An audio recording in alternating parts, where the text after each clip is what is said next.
So I don't think in this session we'll be giving you any zero-day exploits or rootkit attacks, but while it may be one of the less technical sessions of the conference, what you'll hopefully be getting is a sense from our venture capitalist panelists, what they're looking to invest in, what they're not looking to invest in, what the difference is, and perhaps a sense for those of you with your own ideas of who and how you can approach these people for investment dollars and to get your companies off the ground. I think because our fellow panelists appear to have gotten lost in the halls of Caesar's Palace, maybe Mark and I can just start. I'll introduce Mark, and then I'll introduce each of the panelists, and they'll just give you a couple minutes about their firms and their investment philosophies. So Mark McGovern is the technology lead of In-Q-Tel. In-Q-Tel, as many of you may know, is sort of the strategic investment arm of the intelligence community. Mark leads the communications and infrastructure practice for In-Q-Tel. He has extensive experience developing, securing, and deploying data systems. Prior to joining In-Q-Tel, Mark was director of technology for Cigital. He led Cigital Software Security Group and supported a Fortune 100 clientele that included Microsoft, MasterCard International, Citibank, Symantec, CheckFree, the UK National Lottery, and the Federal Reserve Banks of Richmond, New York, and Boston. Earlier in his career, Mark worked for the Central Intelligence Agency. Mark, could you kill us all with your bare hands if you wanted to? Okay. Mark holds a BS in electrical engineering from, is it Worcester? WPI, and an MS in systems engineering from Virginia Polytechnic Institute. And I asked each of our panelists for an interesting or eccentric detail about themselves that was not in their bio, and Mark is a glider pilot. So Mark, tell us a little bit about your firm and your investment philosophy. I'm not sure how this works, actually. Can you guys hear me? Yeah. Okay, so In-Q-Tel is, as described, the strategic investment arm of the intelligence community. And our focus is a little bit different than what you guys probably perceive as most VCs' focus. We're not focused on return on investment or cash. We're focused on technology. So we're focused on people solving hard problems and making those easier and also making them viable. So our investment strategy is to look at technologies or capabilities that are being developed largely or almost exclusively for other markets. And when I say other markets, I mean not for the government. So the government is pretty good at fostering technologies that are specific to themselves, fostering capabilities that are unique to their mission. Our job is to find things that are being developed for other markets, whether it's financial, healthcare, gaming, and to bring those things to the awareness of the Intel community, and then oftentimes to foster their use inside of the Intel community. So they have a very large problem. It's very similar in many ways to the issues being faced by other markets. So healthcare has issues with identity matching and tracking information correctly and security. Financial industries certainly have focus on security. They're also managing large sets of data. Insurance companies, if you want to talk about an information-driven business, that's insurance. Worldwide organizations investing in the ability to make the most out of the information they've got as quickly as possible. So we're looking at those markets, looking for capabilities that have applicability to the hard problems the Intel community faces. So that's a little bit about what we do. Okay, thank you, Mark. Next is Dov Yorin. Dov is a partner at Security Growth Partners in New York City. Prior to joining SGP, Dov was a vice president for Strategic Alliance at Solutionary, a leading managed security services provider. He was responsible for all partnerships, global channel revenue, and marketing efforts. Previously at Symantec, Dov managed the Services Partner Program, having global responsibility for creating, launching, and managing the Partner Reseller Program. This program generated over 50% of Symantec services revenue, with a partner base expanding across 6 continents. And Dov, in giving me his intriguing and eccentric personal detail, revealed that he's a big fan of The Big Lebowski. So, dude, tell us a little bit about your firm and your investment philosophy right now. Well, Lebowski is the only thing I could come up with on the spur of the moment, so I'm not as exciting as the people around me.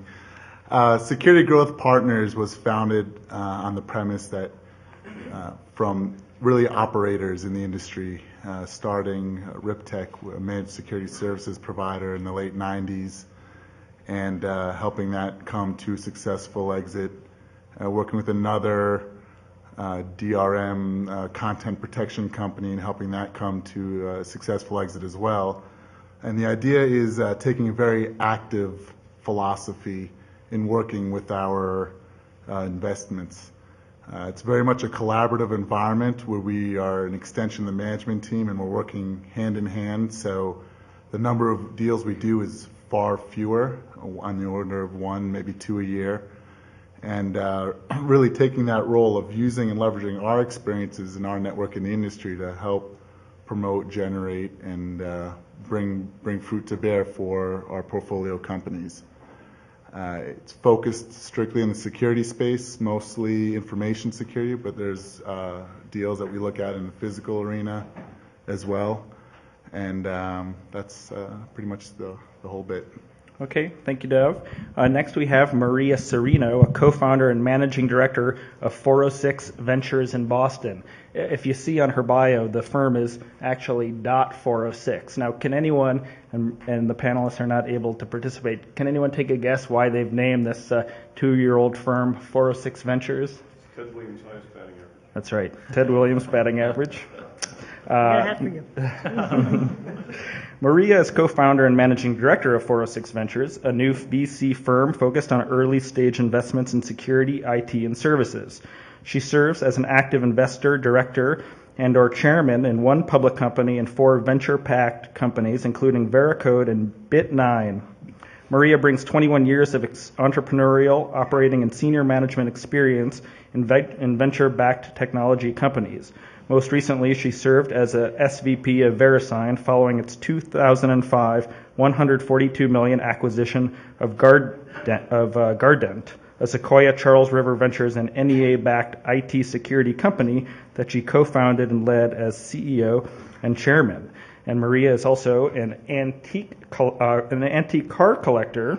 In her collection, she has a 53 MGTD and a vintage Vespa, and she seeks, in case any of you out there in the audience happen to have one in your garages, No rust. a 61 Mercedes 190 SL. Did I get that right? 61. Yes, so. If we have one of those, we wouldn't be here. So, Maria, will you tell us a little bit about 409 Ventures? Well, 409 406, 409 sorry. would be the cleaning spray, but 406 will tell you about. So in listening to Dov, I think what I should say is I just actually followed the Iran brothers around. They started a managed services company. I started a managed services company. They started an early stage VC firm. I started an early stage VC firm. Very, very similar philosophies to what you just heard Dov describe. 406 Ventures is about a year and a half old, $150 million early stage fund focused principally on technology, broadly defined IT infrastructure, next-gen software, open source. We're big fans and believers in open source. Tech-driven services models, so on-demand services, managed services, and I'm one of 3 partners, and I tend to focus mostly on information security, which is a space that I have grown to love through actually the great work that I was able to do with many people in this audience at a company called Gardent that I started back in 2000. So that's 406 Ventures. Okay, thank you, Maria. And finally, we have Patrick Chung, a partner at NEA in Menlo Park. Patrick joined NEA as an associate in 2004 and became a partner in 2007. Patrick focuses on venture growth, equity, consumer internet, and mobile investments. He is director of Looped, a mobile location-based social mapping service, and Real-Time Worlds, and is actively involved in 23andMe, Zoom, and the firm's venture growth activities. Prior to joining NEA, Patrick helped to grow Zephyr, an internet services firm acquired by NEC, to more than $100 million in annual revenues and more than 700 people across 6 global offices. The company attracted over $100 million in venture capital financing. And prior to Zephyr, Patrick was with McKinsey and Company. And this is somewhat scary, but in revealing a little detail about himself, Patrick mentioned that his parents were always forced to pay an extra disciplinary bill at the dentist's office. So I guess we should go easy on him with the questions. Patrick. That's right. Yeah, that's right. Hi. So NEA, or New Enterprise Associates, is the nation's largest and most active early-stage venture firm. We're also one of the oldest, founded over 30 years ago as a bi-coastal firm in California and in the Washington, D.C. area. We are quite broad, so we have $8.5 billion under management. Our last fund was $2.5 billion, and we cover, broadly speaking, two groups. One is healthcare, and the other is IT. Under IT, we do everything from semiconductors to telecommunications equipment to enterprise software, which is, we were lucky enough to back Maria in 2000. And I do our consumer, internet, and mobile investing. And so that's a bit about NEA. Okay, thank you, Patrick. Well, as I mentioned at the beginning, what I'd like everyone to walk away with is a very good sense of, basically what's fundable and what's not in general and according to our panelists. So, Mark, let me start with you and ask you to just assess security as an investment field right now. It's certainly not at the top of the list of categories that you hear about, attracting the most funding, but characterize for me just, the overall velocity of investments in the field right now. So, In-Q-Tel looks across a broad set of technologies, I think, extraordinarily broad considering our size. And I'd have to say that security, in comparison to those other markets, is a lot less active, has a lot less velocity than it certainly did a few years ago. And I think it has a lot of promise to it. There's a lot of value that comes out of the security industry, whether that's understanding people's businesses or selling into the actual IT security market. But from an investment point of view, and honestly, the folks who focus more on cash can probably give us a better perspective. It's gotten a rap lately, I think, of it hasn't shown the exits that a lot of people were hoping for during the downtrend. So in the downtrends, the security industry was a hot area to invest in, very hot. And it was seen as one of the few areas where there could be exits. But the reality is not as many exits, I think, came out of that era as people were hoping for. So right now, it's a tough and confusing market for a lot of people. That's why it takes people with expertise to really navigate it, because otherwise it's very hard to explain to people what's the difference between a certain thing and what we saw 6 times before. And couple that with the fact that most investors look for exit numbers, so they're looking for, can I make money? And they didn't see quite as many exits as they wanted, and I think it becomes a tough market. What do you guys think? So I agree with a lot of what you said, although, we do think it continues to be a very, very attractive investment area for a lot of reasons. One, it's the most dynamic of all IT areas and issues that companies have to deal with, organizations have to deal with. And so from that perspective, organizations have been trained to know that anything that they buy to help protect themselves or meet compliance objectives, all the things that are driving security, privacy purchases, are all going to be obsolete a few years from now. So there's this constant need being driven by people who consume the technologies and services, which then fuel the constant need for new technologies and services, which then fuels a lot of innovation, which is really kind of the job of you all and your talented colleagues who are thinking about kind of how to solve these next generation problems. And I think while certainly the notion that it's a tough area for investment has sort of gained some momentum over the last couple of years, I think it's all around the fact that it became very crowded and it became sort of a lemming space, so that somebody would start a managed services company. There was a year when there were 3 of us in the world that sort of defined our companies that way. A year and a half later, there were 17 other people that defined their companies that way. And a lot of those guys had gotten venture backing. And so when a space becomes crowded and overheated, then I think it puts pressure on the space in general in terms of exit valuations. But I think to the point that you made, and I appreciate it, and certainly we'll take it, only time will tell in our case because we're still a young fund, but that's exactly what we're betting on. That with really deep operational expertise and investing principally in the areas that you know really, really well, you can make better decisions, you can help, be very, very helpful to your companies to help make them more successful than potentially if you're more of a generalist. So it's not a space that we're going to abandon at all. It's a space that we're going to continue to invest heavily in, but I think you have to do so with caution. Maria, what's your time horizon on investments? When do you look to see your portfolio companies pay off? It's I think you have to be a little more patient, than potentially back in sort of the 98 to 01 time frame. And the way these funds work, or at least certainly the way ours works, is that you have a 10-year time horizon with your investors in terms of when our investors expect us to pay them back. And so, if we can exit companies in the, 4 to 7 year range, I think we're pretty happy. Okay. Dov, you want to take a crack at assessing the overall market for security investments? Sure, I agree completely with my two colleagues here that. Well, that's no fun. Okay, the real truth is, no, it's actually interesting though how, why I don't want to say security bubble, but there certainly has been some, momentum loss in the investment side in the last several years. And I think people are realizing, when A, there's certainly a factor of overcrowding, and B, the expected returns, but also the idea that selling security and selling those broader, secure products, services, technologies is a difficult thing. It's the old analogy of selling insurance, and the ability to, in the IT world, in the technology space, it's not often seen as an innovative, helping, enabling of business, but as a protection, as a confinement, as a restriction on business flow. So I think that has a lot to do with, the slowdown and the progress, and kind of why people are a little bit limited on jumping into the foray of security in the upcoming years. In terms of the whole thought for us is, again, to focus in on the sector where we have sort of deep roots and deep ties with friends and with colleagues in the industry, to help vet those ideas that really make a difference. And so focusing on companies that are not only, yes, bringing security stronger, better, faster, but also enabling things, making life simpler, making connectivity better, and collaboration better overall.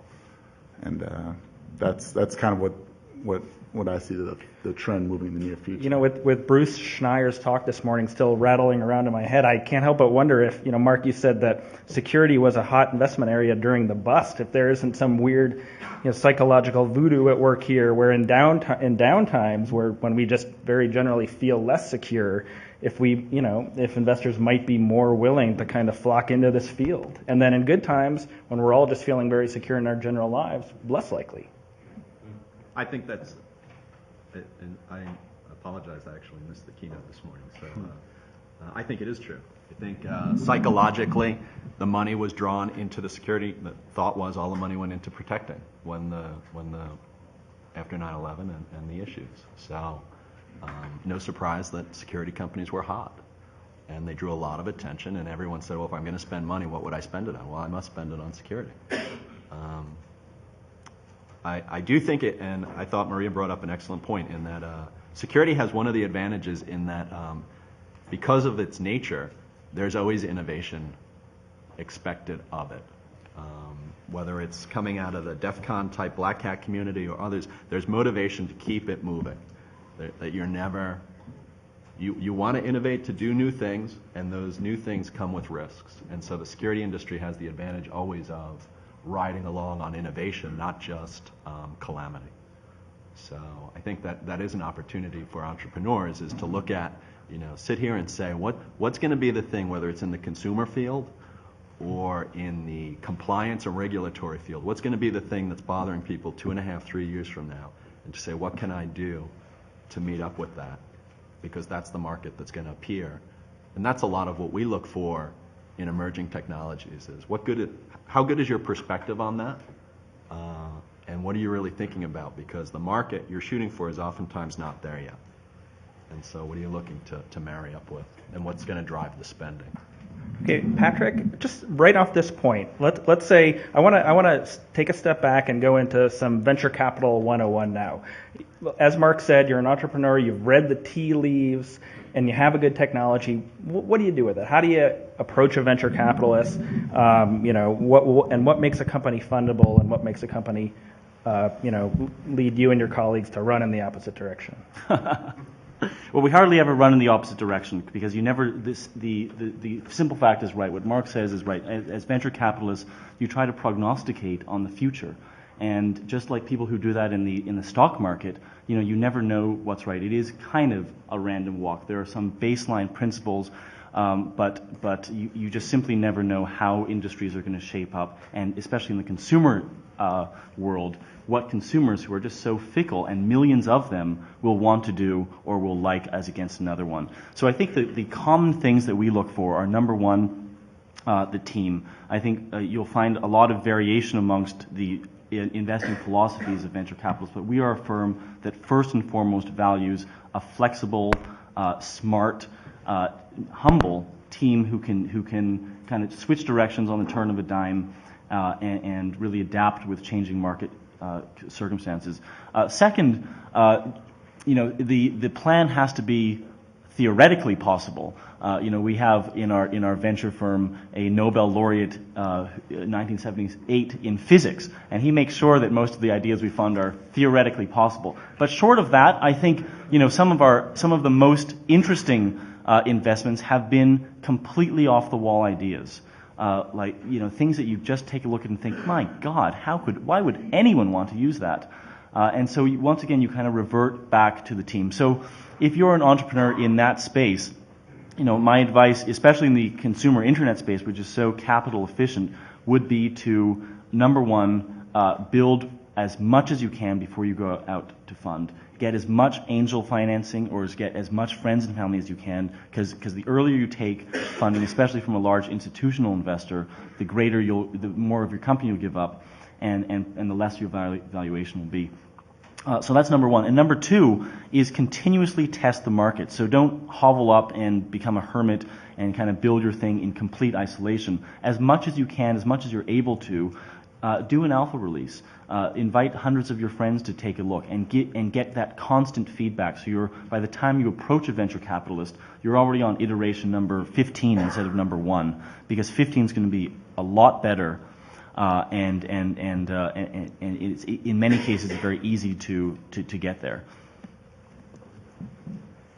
Do any of you guys want to weigh in on VC funding 101, and maybe in particular? Are there any pet peeves that you have that entrepreneurs bring to the conference room table? I certainly agree with much of what Patrick said. Just on the notion of sort of how to think about, kind of your idea and how to turn your idea into a business. Back to the point around valuations and how to drive, ultimately a lot of value into your company. Try to think about what makes you different from the beginning, and try to, protect those differences for either from an IP perspective or from a methods perspective as early as you possibly can. Because, again, to the point about how spaces get crowded, if you find yourself solving a really big pain point for a very, very big audience in a unique, differentiated, compelling way, and you've been able to early on carve out some protection, you're not going to have a problem with valuation. You're not going to have the same problems with, sort of confused markets, competition, and valuation. So I think, far too few entrepreneurs, I think, really sort of early on think about what are we doing that's fundamentally different, and how can we potentially protect that either through a methods patent or technology patent. And getting some good guidance there from good patent attorneys early on, I think, is something that's often overlooked. From a pet peeve perspective, we look at 12 to 15 deals a week, and I'll tell you that, in many of those cases, the presentations, they come in, they know they have 45 minutes to an hour. The presentations are 60 to 80 pages long. Right? It's like, we're not going to get through this. Then, it sort of becomes confused. So much better off to come in with, 10 to 15 slides. Don't read them. Really bring passion to your idea and be able to engage in an interactive and compelling discussion, rather than sort of drone through, 30 of your 60 and then we run out of time. Some of the things that we look at is certainly the management team is for us, especially, is first and foremost, good leadership, has industry experience, technical, understands the market, and also open to collaboration. And sort of our nature and how we work, it's a very close niche team with the founders and with the board and the executives of the company. Certainly, on the IP side, protection, through patents or just through obstructions of allowing, barriers to entry for competitors that might enter is important. Addressable market, if there's a not only sort of the enterprise side, but also on the government side, it shouldn't be just solely focused in one area. Also, in terms of a need for the specific product or service, right? If there's a nice to have or if there is a really good to have. The idea around an exit strategy is certainly things people should be aware of. It doesn't necessarily have to be to the nth detail, but just sort of an idea of potential suitors, areas where it could fit in within larger acquiring candidates. Certainly, if they're pilots or referenceable clients, the more the better. I think probably everyone would agree with. And Patrick, you spoke to the maturity of the product. The farther along it is, for us in particular, if it's even late stage alpha or early stage beta, but proof of concept is a little bit difficult, at least for us to add value. It's probably more of the angel stage. But certainly, the further along, the more number of versions it's been, the more mature the product. All these are kind of factors that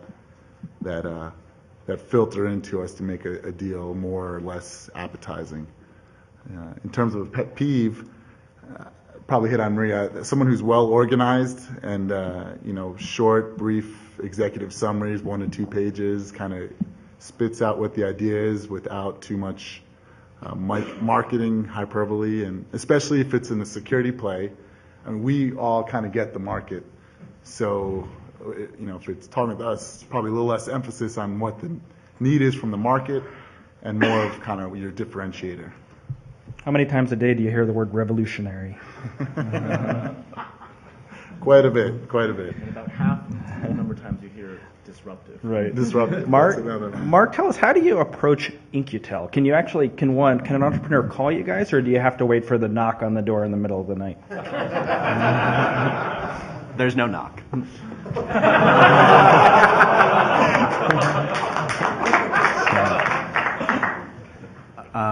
In-Q-Tel, I think, is easy to approach. I'm hoping it is.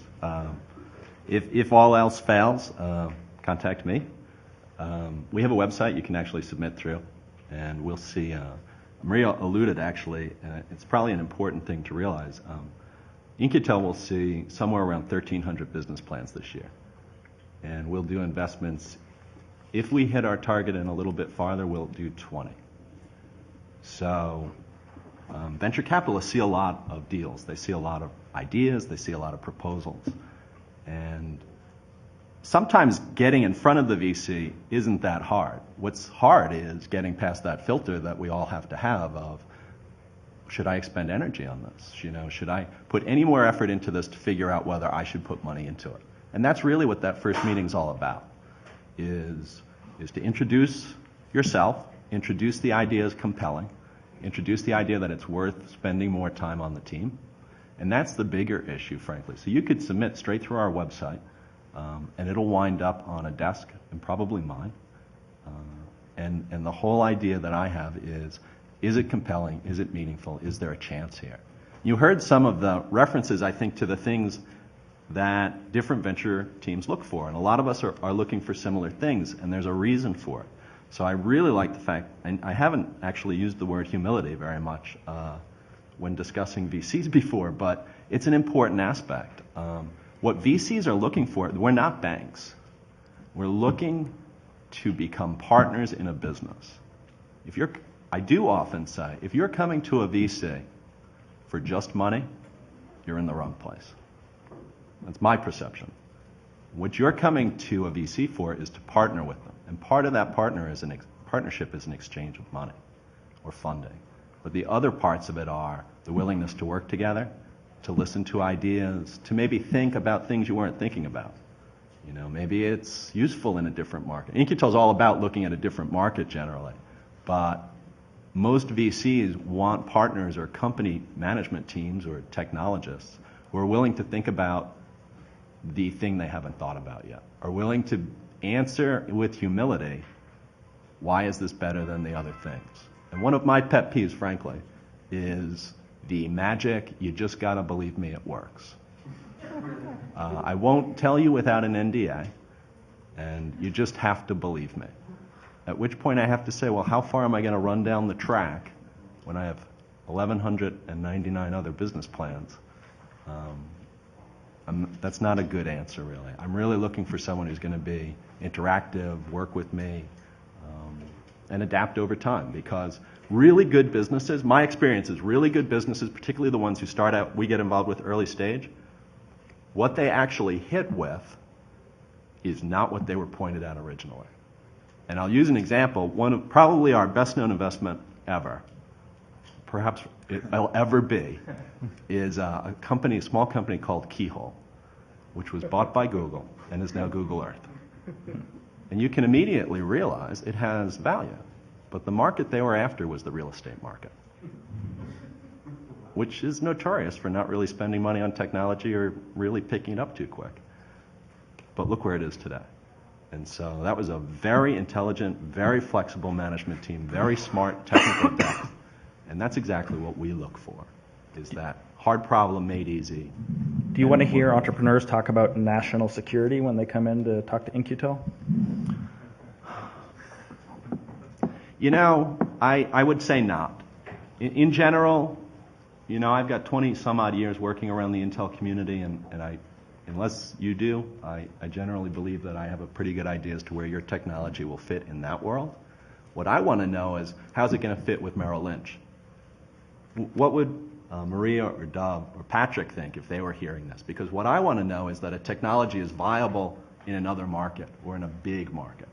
The Intel community is generally not a humongous market, but they're very technically savvy and they're very focused on their problems. So the value In-Q-Tel brings is marrying you up with those folks who are maybe spending multi-billion dollars on mapping.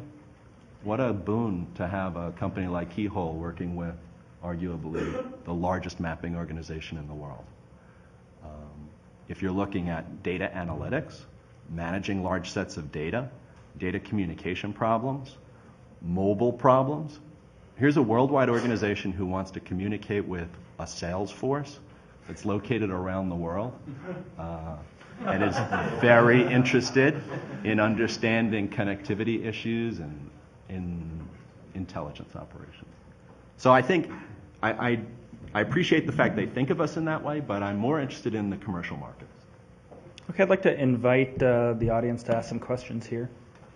In terms of team, you guys have all talked about team, and we approach you with our plan, but we know that we have a hole in the team, and we're willing to, will you help us find the right person to meet that one need that we're looking for? I think that's a big part of what a lot of venture capitals do, is bring the talent, you know, that to fill the holes. So usually early on, ventures don't necessarily have a CFO or a general counsel or even a VP of sales. I mean, there's multiple areas of functionality, and you're not expected to have the whole pie right there. And I think a lot of the value out of what traditional venture capitalists do is fill and supplement the team with folks that they have that have had experience in your industry and with those fields of endeavor. One last question. You talked about proof of concept. You know, we do our proof of concept. We have X number of clients, but we're not making money yet. Is that? I mean, I've talked to a number of different people who said right now that many VCs are just looking for the fact that your proof of concept to show that people are actually interested in your product or your service. Is that true, or are we just spinning wheels? No, I think it all depends though on what those people that are either your early adopters or having some level of familiarity with the product, what are they saying? So they don't have to be giving you cash yet, but they do have to be willing to have conversations in which they say, this is where we see this fitting in our organization. Right? Now, very often that conversation will be, we're not going to buy it until it scales. We're not going to buy it until, blah, blah, blah, blah, blah. But I think, the reason that early technologies generally don't make money or early businesses don't make money is because they lack scale. And so I think as VCs, you have to look through that and say, this business is not going to make money for this period of time, but here are all the signs. Here are the signs that the market is really going to grow from here to here. Here are the signs that the early customer data is very, very positive, and here's how customers are using this, and it's very consistent, and. And so I think we can easily look past not making money if all those other sort of signs of percolation are there. I think your question also really comes down to a question of valuation. So at the very earliest stages, without a full management team, your valuation is probably going to be less than if you were able to attract someone. It'll be more if, for instance, you had a really great guy, a VP sales or a CEO even, waiting in the wings, ready to sign on closing. I mean, I think, if you're, and it applies also to the progress of the product development. So if you don't have customer traction yet, the company as a whole is more risky, and it has a lower valuation. So the time that you choose to approach a venture capitalist, you're kind of going to get a quote unquote an efficient market price for what you have. And it's a question of how far can you go without that help to get where you need to go. I also think there's different size venture capitalist firms. I think sort of Maria and ours philosophy, and if I speak on your behalf, looking at earlier stage companies, and traditionally VCs are coming in at later stage funding. So companies are bigger, they have more parts of the management team, they have revenues, where we're probably more open-minded because we're focusing in the security space at smaller types of earlier stage deals. So the revenues aren't as important, but certainly the referenceable clients, their feedback are very critical. Well, and in some instances, that's where we feel like we can help too. So, we can, so we have entrepreneurs that come in, just them, right, with a, kind of a half-baked but pretty interesting technology, and they don't actually have the deep network of CIO contacts and things like that. And we can sort of set them up with, 10 quick calls or 10 meetings and say, come back in a month. We just set all these meetings up for you. Come back in 30 days, tell us, sort of what that experience was like. And then, of course, we can obviously contact the CIOs that we set them up with and hear it ourselves. But I completely agree. I think, we actually really like to get in. Seed stage, early stage, we think we can add a lot of value there. Doesn't matter to us whether you come in with a fully formed team. It does matter who you are, right, and how much conviction you have around your own, sort of, and how much passion you have for your own idea. What you've done in the past matters. And, then part of I think the value that we can add is we start bringing people that might be great members of the team to build around you. Other questions? If anybody wants to pitch their company, we can play a version of the VC Gong show up here. Not a pitch. There was a mention of deals involving open source and service organizations. Those are two aspects that kind of stereotype of, well, if you're open source, why do you need cash? And if you're a service organization, you're making cash from your first engagement, maybe. So my question is, what is it about that type of deal that would be attractive to a VC? What are the characteristics of an open source or a service-based organization that makes it appealing to you guys? Well, I think I threw out the notion, so I'll take a stab at it and then feel free to jump in. But I mean, there's plenty of examples of successful commercial companies that have been built around open source technology. SourceFire, right, is sort of one. There's a company that we've invested in called Opteros. The guy that started Viant, you probably remember Viant because they were a competitor of Zephyr. And we backed SourceFire. Yeah. So, so this guy, Bob Jett, right, came out of Cambridge Technology Partners, started this company, Viant, and then, 5 years, fast forward 5 years, he's starting Opteros. And it's all about helping enterprises, corporations figure out how to leverage open source. Because a lot of companies want to take advantage of it, but they don't, they're a little scared of it, and especially the bigger the company and the more traditional, the enterprise, they don't really know how to do that. Startups are leveraging open source like crazy, which is a fantastic thing because they need to raise less money. And so they can actually, own more of their company and, be using very effective technologies. But there are many examples of I think, successful opportunities to build a commercial model around open source. around services, certainly there's been successful businesses in that aspect. I think the farther along you move your services, quote unquote, business into software as a service, as the new buzzword, or as more of sort of a repeatable, scalable operation that's more product-like in basic terms, the more value it's going to bring, the more revenue it's going to generate, and the sort of more profitable it can be eventually. So I guess probably on one end of the spectrum is a pure consulting where it's almost 1-to-1 ratio, and then some type of managed or some type of ongoing recurring theme is what's attractive about a services business. So the more you can sort of replicate those things, the greater value it is and the more attractive it is for potential investors. If I could just add on with kind of a funny anecdote, a real life story. So 2 years ago, met these guys that were out of AtStake. And AtStake and my company Garden had been kind of head-to-head competitors at one point in time. And, so we sort of took the meeting and I sort of had my guard completely up, right? Don't like you, not going to like this idea, not going to like anything about it. Couldn't sort of, and then so they came in and they said, so we have this technology, worked on it for a long time. It was fairly robust and mature technology, which is not something that we always see in first meetings, with smart technology people. But they had worked on it a long time. It was patented, for Christ's sake. And they were having trouble getting it funded because they were positioning it as a tool, right? It was basically a binary analysis, vulnerability, ability to find vulnerabilities in large code bases by looking at binaries rather than source. But they were positioning it right up against source code tools. And so, VC after VC after VC had passed on this thing because, quite frankly, if you already have the source, right, why do you care whether you're looking at binary or whether you're looking at source, right? You own the source, right? So you're going to buy a tool, you might as well buy a source code tool. But the reason I got really excited about it was because I looked at it from the service perspective. You could never start a services company where you're asking Fidelity to ship you their source code for their trading application, which contains their super secret algorithms that they think make them better than Schwab, because they're not going to do it. But if you all of a sudden are offering them a scalable, incredibly comprehensive, low false positive way for the first time to find vulnerabilities in 8 million line of code base, and do it cost effectively, and it's an on-demand model where they can upload a piece of the binary, we never have to touch the source.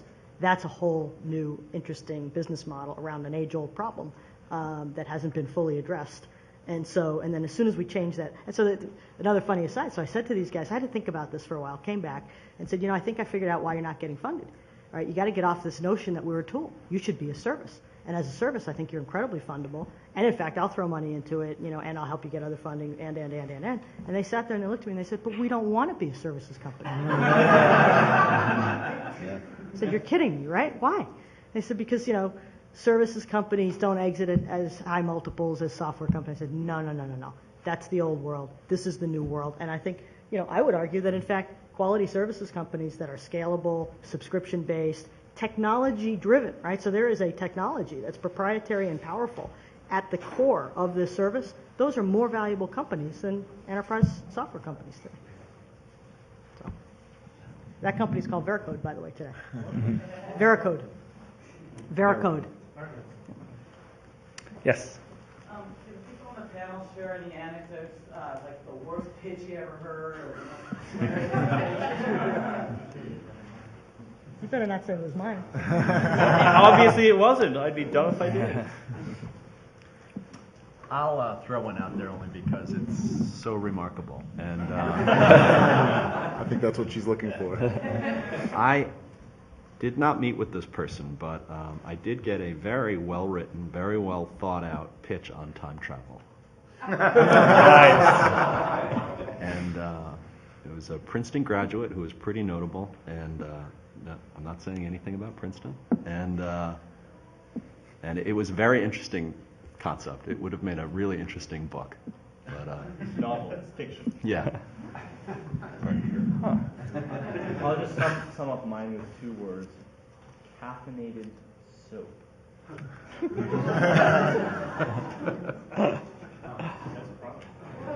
Yeah, it is.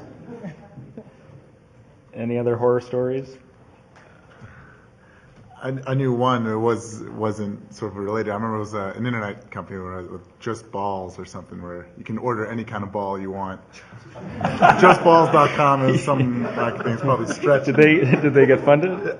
I think they did get funding. Yeah, and this is the whole internet heyday, so it's a little bit different. JustBalls.com, everybody. The URL alone is increasing in value every second. I think it was it was a funded company from public. Let me interject a quick question. It's a variation on the "are venture capitalists evil?" question. So, you guys come in and dilute the shares, and if you don't like the founders, you kick them out.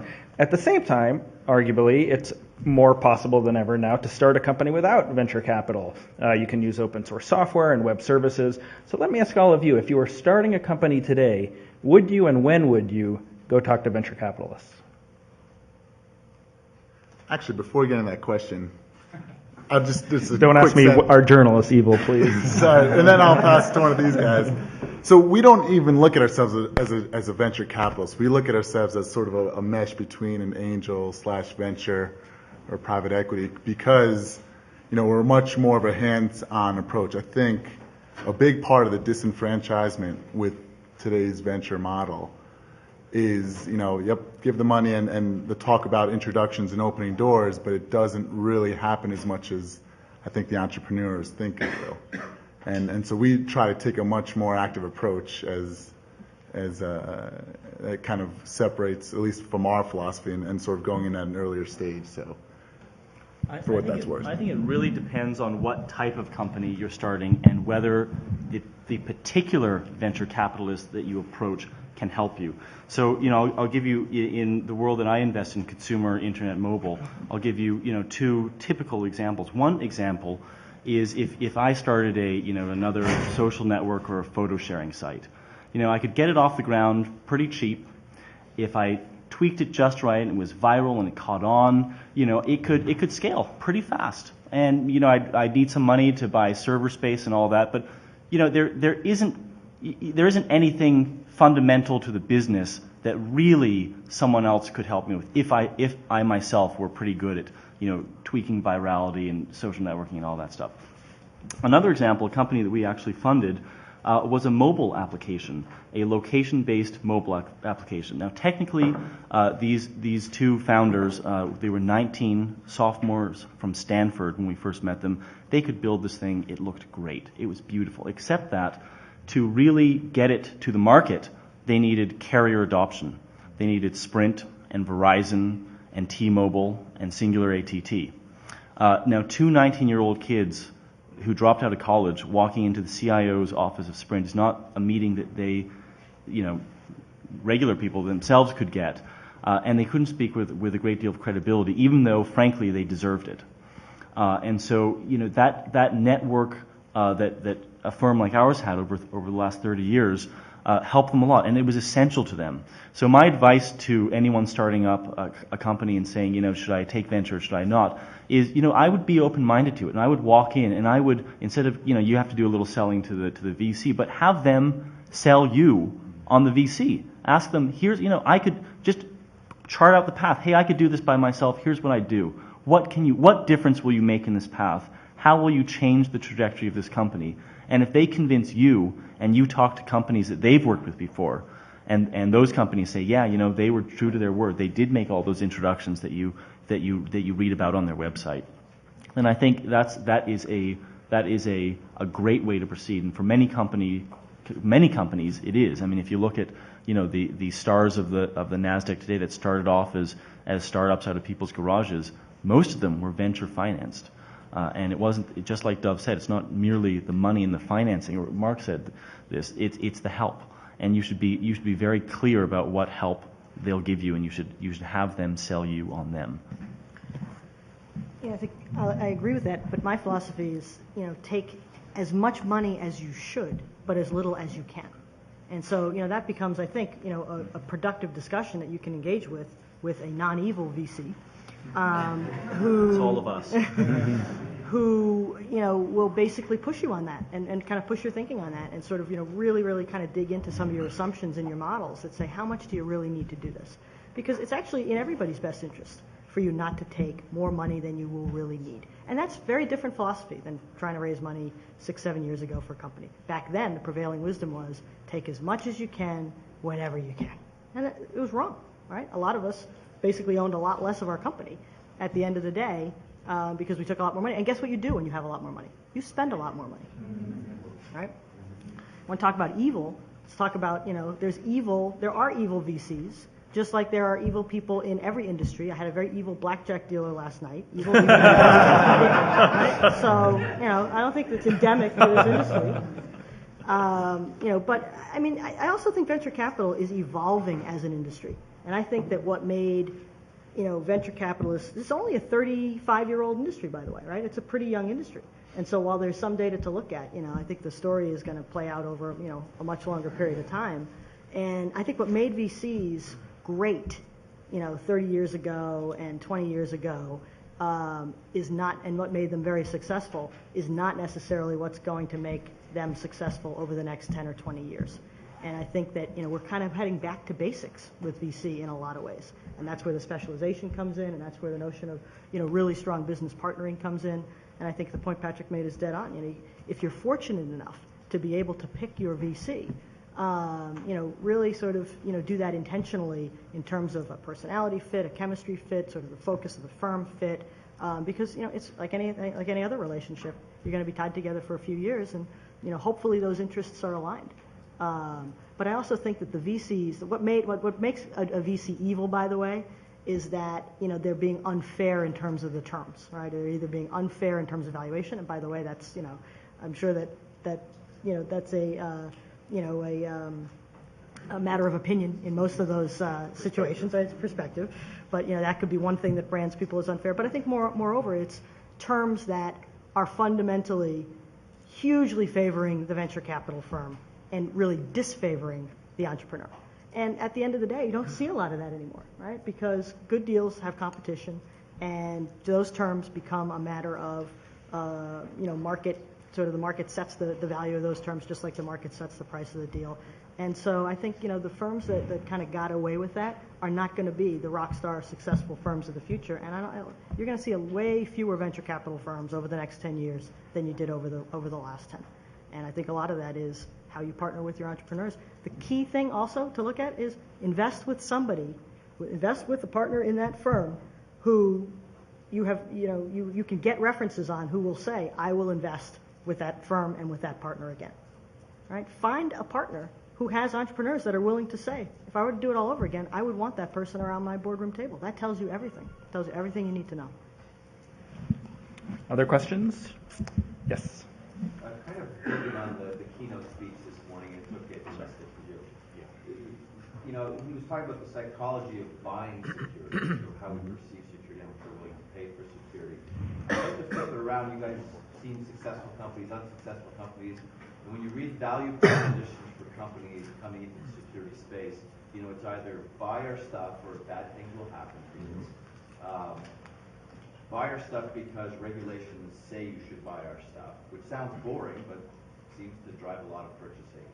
Or buy our stuff because it'll make you more efficient and save money, like maybe the managed services model helped had that kind of value proposition. So what do you see as, and there's the one that you think people really buy for, but the one that they actually end up buying for might be different. So what do you see as the sort of the key drivers in the security business for people buying security? I mean, generically, right? It's, solve a big unsolved problem that's creating pain for a market that has money, right? Find. So go to the next level. The big pain is bad things will happen to me because my data will get stolen, or the big pain is it takes 50 people to keep up with this particular security issue? Could be all of the above, right? I mean, the beauty of the security space is exactly that, right? It's like the pain never really gets solved, right? So here, what you're able to say is, here's why we're addressing this in a way that makes this more effective, right? And it's either effective from a cost-effective standpoint, it's effective from it takes the company less time. We take the place of 4 different, point products, right? So you can get rid of all those, and by the way, they're costing you money to manage every year, and they're costing you money in maintenance. So there's a number. I don't think it's kind of there's not just one, right? It could be, you can tell that story, in a way that says, you can reduce the amount of time that it takes you to prepare for your audits and meeting your compliance objectives. I mean, there's a whole different range of ways to describe that value.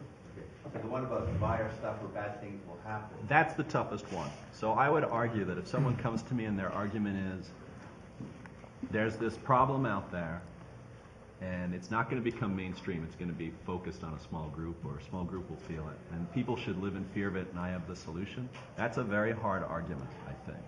Compliance and an obvious ROI to the person buying it are much easier sales when you look at, I think, when I look at a business. I say, if you can show a demonstrable, I'm cutting your literal financial expenses in an operation, or you're meeting something that you legally have to, regulatory and compliance, which is the big driver these days. The other one, the FUD factor, frankly, is the hardest sell. So I think I would have to believe that the FUD factor was real and it was going to become a large enough issue overall that it would provide that market, but it's a very hard sale.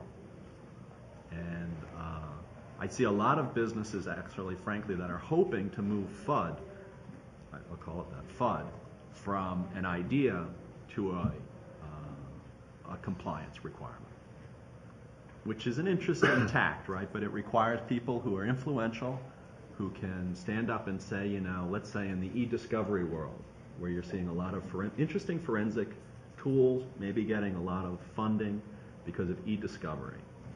Companies have to dig up records and legally provide them to people suing them. So you're starting to see there maybe an idea that some of these forensic things will move into a best practices or legal requirement. It's a great market. It's got a lot of spread. It's got a ton of money behind it. So that's interesting. But purely FUD as a long-term sales strategy is really hard. I used to say that enterprises have a security budget, and when the last dollar is spent, that's as secure as they're going to get. That's it. And unless you can show an ROI, you're not getting more budget money as the CSO. So you have to sell into regulatory and cost savings, I think, in the long run. Okay, we have a few more questions and I think about 15 more minutes. So as someone who sees so many of these deals coming through, can you talk about what your thoughts are about where security is going, what's the direction that we're going in, what are the key things that we need to be aware of? I think we should give that one to Patrick. Yes. It's all going to social networking. Open, expose everything, post pictures of yourself, all your company secrets, that's where it's going. It'll be good for my industry. Well, I'll take a first crack at it. I think the whole vision of the Web 2.0 and SOA and sort of the open architecture, collaboration, everyone, peer-to-peer collaboration and sort of direct connection is a huge sort of momentous change. And I think moving away from the traditional firewall gateway, this is your one lock moat entrance to the network, and sort of the depermanization of people accessing things and sharing things all in all different ways and in all different manners is, I think, the biggest trend that you might not see like a stake in the ground, but you'll see sort of a gradual evolution. Even in terms of, smartphones and handheld, basically mini computers now, and their adaptability, their battery life, their usability, and their access into the corporate networks is just going to skyrocket. So people accessing their data in different ways, from different perspectives, from different tools and different locations, and just sort of the whole collaboration environment is certainly a trend, and how to protect that differently from the traditional sort of lock and gate, hard outside, soft inside, to a more permeable membrane is where I kind of see the future moving. So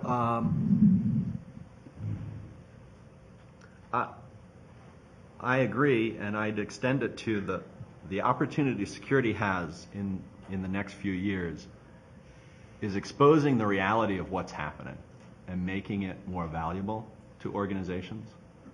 whether that's in protecting information or in, is that twist that maybe a lot of security guys talk about on occasion, but I don't see that many products doing it, making that useful in making the business better. I'm not believing that security in the future is going to make a lot of money off of I'm building a stronger wall. It's going to be a lot more about understanding what's the environment that I'm operating in, what's the environment that I own. And I do believe that the consumer side of things is a huge aspect of that. So as iPods, TiVos, Xboxes, you guys saw the UMA device that came out last week, which is very interesting on, basically networked devices that provide dedicated services to us are becoming more and more feasible as real businesses. And what does that mean in regards to security? What is security in the point where I have so many things I don't know what's going on? And how can the security aspects and talents be brought to bear on that?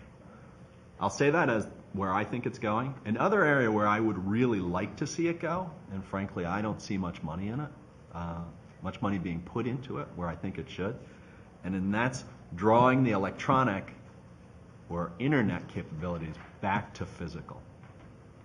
So the connections between the physical world I live in and the data world that I live in. Even as simple as physically understanding what's happening in my home and securing it in a way that I understand it as a consumer. And there's remarkably little money being put into research and development of new products for physical security capabilities. And I think there's a huge opportunity there to turn that business, which is now basically largely pay a guard at the front door, and turn that into a money-making, maybe a service-oriented business, but maybe a pure product as well. I think there's a huge opportunity. It's a great point. All the technology is there to do it. Yeah. And the need is there. And I completely agree. And it'll be a really interesting intersection between an area that has, really never addressed, the consumer or a social, networking aspect, and a very effective community approach to consumer security. Other questions? Yes. You guys talked a lot about how people coming to you guys kind of protected their ideas, and it's easy for competitors to come in or copycats to come in. You've also talked about how you want people to test these things early and share it with friends and done alphas, and how you don't necessarily want to sign NDAs. How do you think you find the right balance between protecting your ideas but sharing them enough that you know that it's good idea? And also, are ideas really that important, or is it more about the team? I think you use the word. It's balance, right? You have to actually find that right balance, because by the same token, you don't want to come in. We're telling you have those conversations early, but you don't want to come in before you have anything baked, right? You want to have something sort of baked enough so that at least you have kind of a running head start. And then I think you have to be judicious about who you're talking to. VCs in general don't like to sign NDAs because when you look at that many deals, it's very likely that you're sort of forget sort of who you looked at 2 weeks ago and that sort of thing. So it's not something that you should necessarily expect a VC to do. When you go out and talk to 10 prospective buyers or CIOs, I think that those folks might be a little more sensitive to your need to try to control the information around this. The other thing that entrepreneurs I think often don't realize is that the time to go talk to somebody who might buy your stuff is before you have something to sell them, right? Because then their sort of guard is down, right? These people get hit on all day long to buy all this stuff, and when you actually don't have something that you could sell them so that they don't have to say no to you or yes to you that day, they're much more friendly. And so I think when you lead with that and sort of say this is really early, but however you got to them, like so-and-so said you could be incredibly helpful. If you wouldn't mind spending some time with me, I have some questions for you. And by the way, if you get really interested in my business, I'd love to put you on the advisory board. So there's some sort of quid pro quo. But you get a remarkably different result when you're not trying to sell to people who actually might be a prospective buyer for your stuff down the road. I also think that the circumspection that you apply to your initial business is highly idiosyncratic to the type of IP you're trying to protect. So if it's truly a novel idea and patent protection is right, then go ahead and spend the money and resources to hire an attorney and do a patent search and file a provisional, all that stuff. If it's not, and if the technology is pretty, commonplace, but you're doing either kind of a first-to-market play or an execution play, I would say spend your time and energy on that. And run faster. I mean, in the consumer world, again, when YouTube came out, there were dozens of video sharing sites. When the MySpace and Friendster, Facebook came out, there was nothing new about the technology. It was all about the execution. So in those cases, I would say don't worry about that type of formalistic legal protection. I think we're running out of time, so let's do one more question in the back. Yeah, I have a question for you. As an entrepreneur, what's the best way to go about finding a VC, doing research on VCs? How do you make sure that they're going to be a good fit for you and your idea? And also, we've thought about using sort of incubators to help sort of formalize our plans. Sort of build on, snap in some of the pieces that we're not really good at. What do you guys think about that? And does that help or hurt you when you're coming in to talk to a VC? Well, I think a lot of what you can learn about a VC, you can actually get from their site. They have all the companies that we've ever invested in, the current portfolio companies. You can then sort of go back to some of the entrepreneurs associated with those things and get first, real world references on what's it like to deal with these people. And I think usually the focus of the firm is pretty clearly spelled out as well. So it'll help you kind of determine both by portfolio as well as by what the VC is saying, if there might be an interesting fit.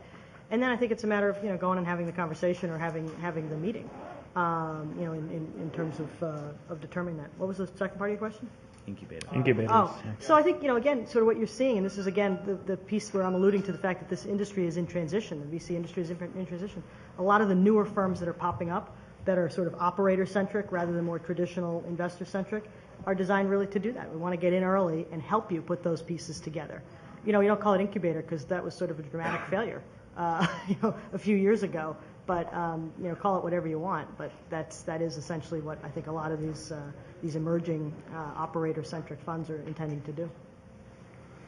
Okay, well, I'd like to thank Mark, Dov, Maria, and Patrick, and all of you for coming. And if you want to slip them a business plan before they leave, I think Paul, yes? I just want to shill for the fact that tomorrow at 11 o'clock at DEF CON, we're going to repeat this panel, so if you guys have additional questions, you can come to that. And also, then afterwards, we're going to go to a Q&A room, and you guys can gang tackle them with your ideas. Oh, God. Oh, wait, And Maria, one last thing. Speaking of business plan competitions, we actually are going to be announcing one, so stay tuned. You'll see the press release out shortly. That's being funded by my firm, 406, and I think NEA is sponsoring as well. And we've got a terrific panel of judges lined up, and so we're going to be seeking from all of you who have great ideas, applications, details to follow. But it's going to be kind of the first black hat, business competition. We're going to announce the results next year. So get those plans in, and more details to follow on that. Yep. Stay tuned where? So there'll be a link off of the 406 Ventures site. Okay, and you'll see a press release. There's going to be a press release that's going to go out, I think, probably later this afternoon on this. Okay? Thank you, Brad.